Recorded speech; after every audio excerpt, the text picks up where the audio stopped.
Recording in progress. Okay, good afternoon, everyone, and welcome. Today we have student placement agent Higu, and he's going to talk to us about COVID and connections, socializing safely while the province reopens. So, Aiden, here's the product. The floor is yours, and I will let you begin your presentation. All right, sounds good. So I'm just gonna get started. So the province started reopening, I guess, last Friday now. So they've changed it to stages as opposed to colors, and it's super confusing. So I'm just gonna kind of run through different ways we can reconnect since the province is reopening, and just kind of going through the stages and what that might look like. So just really briefly, kind of just reflecting on how COVID might have impacted our social lives and like how it's important for us to start reconnecting as soon as we can. So like COVID has obviously limited our interaction with friends, family, and caregivers, causing us to feel isolated.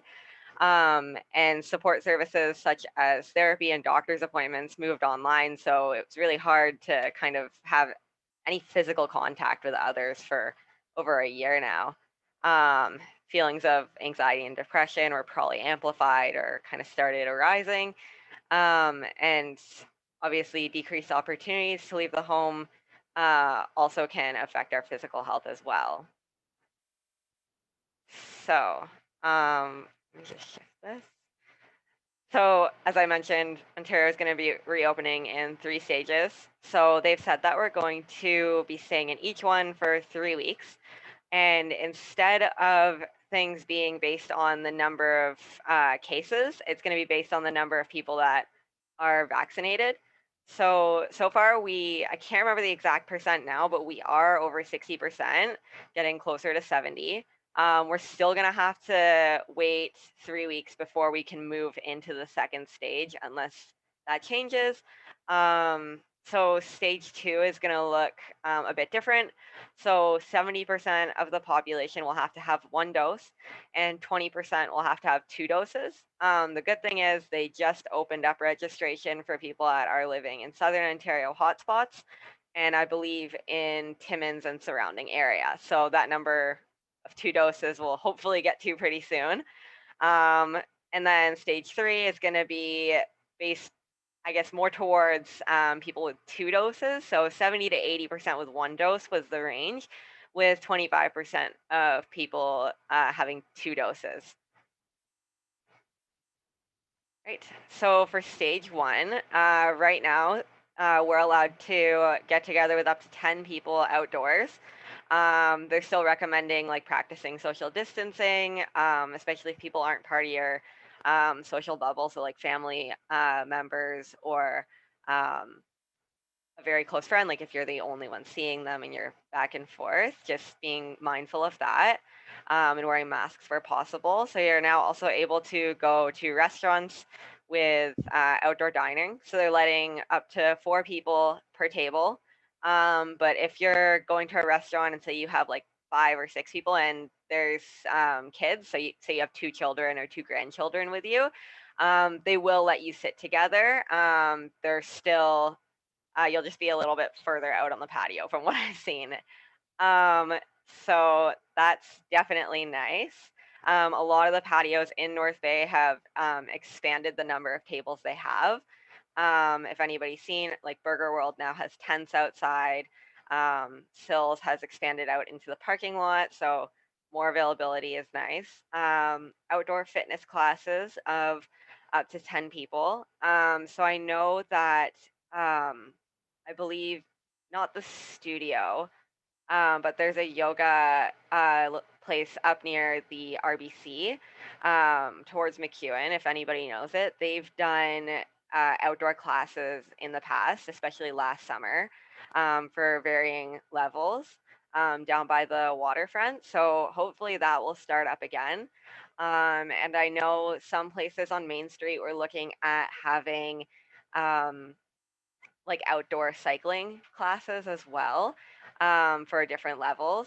Um, So that will definitely be nice. A lot of places are trying to be accommodating and mindful of that. And non-essential retail reopens. So if anyone's like me, that's amazing.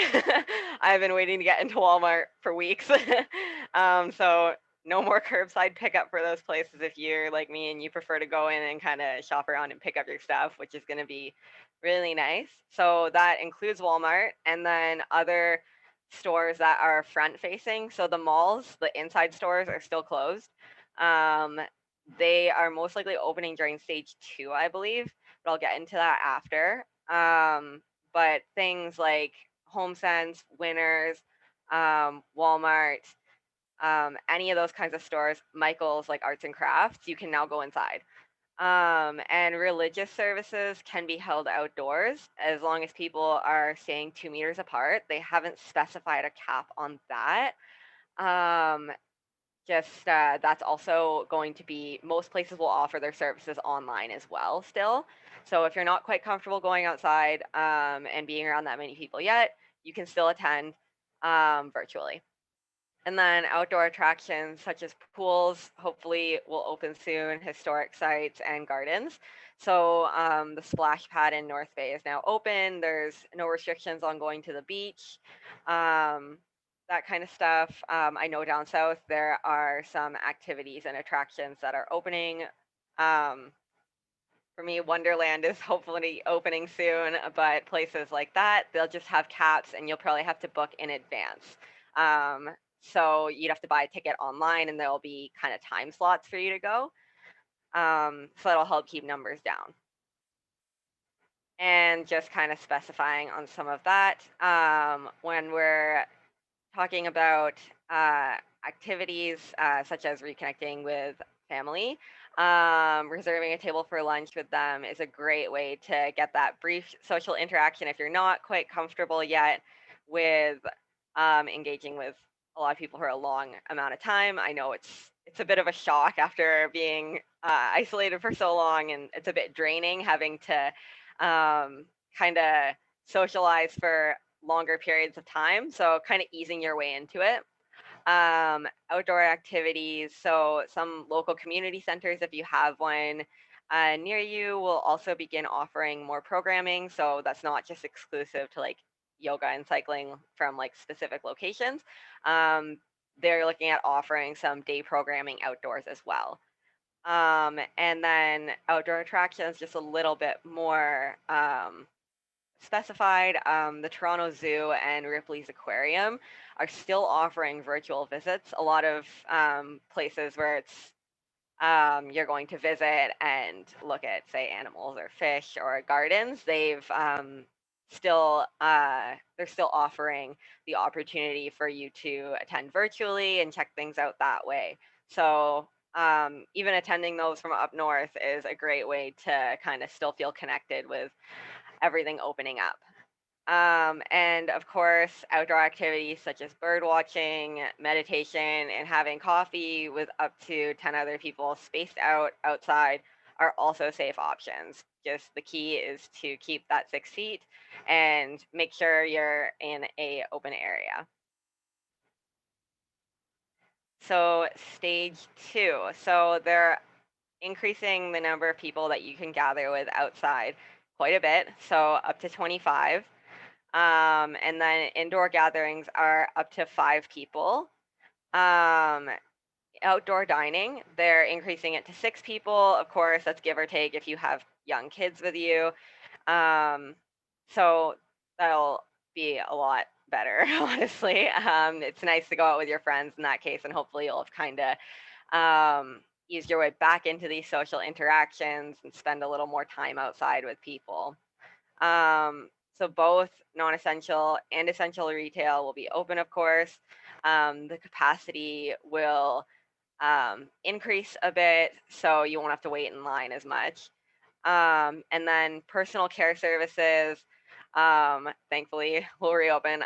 Definitely need a haircut. I don't know about anyone else. So massage therapy, hairdressers, those kinds of services will be open, obviously with restrictions on how many people can be in there at once, and just making sure you're wearing a mask at all times. Outdoor cinemas and performing arts are permitted. I know at least in North Bay, there is programming planned for the summer, like towards the end of it, that will be happening at the Bandshell. I'm not entirely sure what that's going to look like yet. I am on one of the committees for planning it, and I can share that. So keep an eye out for those kinds of things, especially with music. That's kind of what we're looking at. The health unit, of course, because things are kind of up in the air sometimes. Can't guarantee things, but again, wearing masks is key, and it's looking good so far. And then now you'll be able to go to indoor religious services and rites of ceremonies, so weddings and such, at 15% capacity. And public libraries will be open. Right now, they're curbside only, so it'll be nice to be able to go in and browse again. So what does this mean? Similar to what you have in this stage, you'll be able to have dinner with loved ones at restaurants, attending local events with a larger amount of people in attendance, such as farmers markets and summer fairs will be available. I know the farmers market here is open selling essential stuff still, but hopefully that opens up a little more again. And just summer activities would be nice. Public libraries might start offering book clubs and classes with limited capacity. They have stuff online, but again, nothing's the same as picking up a book at a library in person. And then local organizations or city services may begin running larger scale events, obviously with the help of the health unit. And stage 3. So this is probably getting close to what we would consider normal.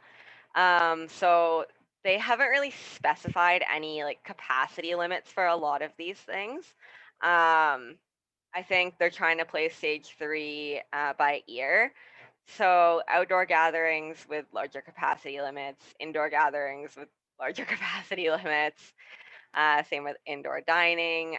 They'll be reopening gyms, so sports and rec fitness facilities. Hopefully that would mean indoor pools because then there's fitness classes there. But again, they haven't specified. Indoor meetings and events. So personal care services, probably with similar restrictions still, so wearing a mask, but probably more appointments available. Indoor cinemas and attractions, so going into the aquarium and going into indoor gardens and stuff like that will be more accessible. And finally, casinos and bingo halls with capacity limits.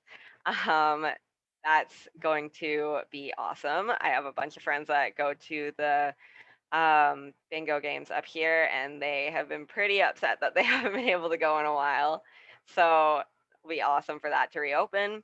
And then everything from step 2 that's outdoors can now operate indoors. So that would probably be like restaurants, outdoor dining. You can now do it indoor, hopefully. Again, probably with capacity limits and restrictions. Certain fitness activities, again, the indoor sports and rec fitnesses will be open. So that kind of covers that. But yeah, that will definitely be exciting.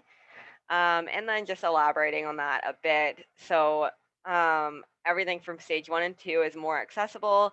You'll have kind of hopefully eased yourself back into having longer interactions with loved ones and friends. Remember, take your time when doing this. There's no rush in trying to reconnect with people. It's all at your own pace. And so there's also local events that might occur more frequently with expanded availability. So you won't have to, I mean, up north, we might not have as long wait lists as certain places in Southern Ontario for activities. But if you're looking to attend things, there's more availability if you have to sign up in advance because of the larger capacity limits. Attending certain events with family and friends, both indoor and outdoor, will be nice. So being able to go to the gardens or take your grandkids to the splash pad with less restriction on the number of people will be nice. And the bingo halls reopening again with reservations probably. And then for day programming, so kids, adults, and seniors will open up. They've already announced for kids they're going to be trying to get the day camps up and running as soon as possible with some restrictions. So hopefully those might open up a bit earlier. But guided social activities, all that kind of stuff, that also might be nice in making new friends and connecting with others in the community that you might not have been able to connect with before. So to sum it up, the government hasn't specified capacity limits for stage 2 and 3, but for certain things, but it's definitely looking good. And using vaccine rates to determine what stage we can advance to is key in keeping ourselves safe. Personally, I think using the vaccine rate is a lot better than just looking at case counts because we're taking active preventative measures. Just because we're looking at vaccine rates, though, doesn't mean it's not still important to wear a mask, sanitize, and wash your hands as soon as you can. That will definitely be in place for a while, even during stage 3. And certain activities such as religious services, performing arts, and outdoor attractions may still even continue to offer virtual services if you're still not quite comfortable going out when things open up with larger numbers of people. So if you're feeling unwell, stay home and engage virtually. That will hopefully still be an option. And continuing to sum it up, COVID has definitely left an impact on our social health. And it's probably going to be a bit stressful rebuilding connections with family and friends that you might not have spoken to even for months because the isolation sometimes it just feels like virtually when you connect with others, it's different than connecting with them in person.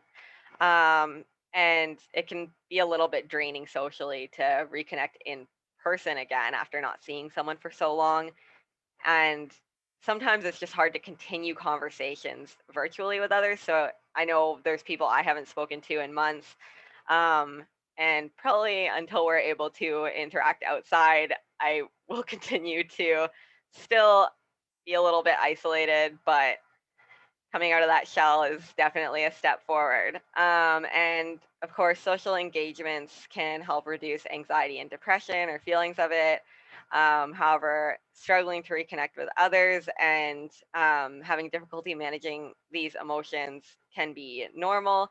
And if you're not feeling if you're still experiencing some anxiety, reach out. You can talk to professionals, talk to some of your friends, family. Having those connections is great. And even if you haven't spoken to someone in a while, that doesn't mean you've lost that connection. That connection will still be there. And people will probably understand that gap in communication for a while because of that isolation. Everyone's been going through this for over a year now. So just remembering you're not alone in that. And then also just, it goes without saying, even though you might be vaccinated, it doesn't mean you can't get COVID. It's possible to still get a milder form of the illness, and that's why it's still important to continue to wear masks and socialize safely. And that is it. Thank you for coming to my presentation. Thank you so much, Aiden. That was a great presentation. Very good. A lot of good information because not everybody knows what's going on anymore, right? Yeah. And not everybody knows what each levels consist of. So very great information. Thank you so much for your presentation. No problem. And Sherry Kowalczyk, great info, Aiden. Thank you. Okay, so that's great. Thank you so much, and I hope everybody has a great afternoon. Bye. Bye.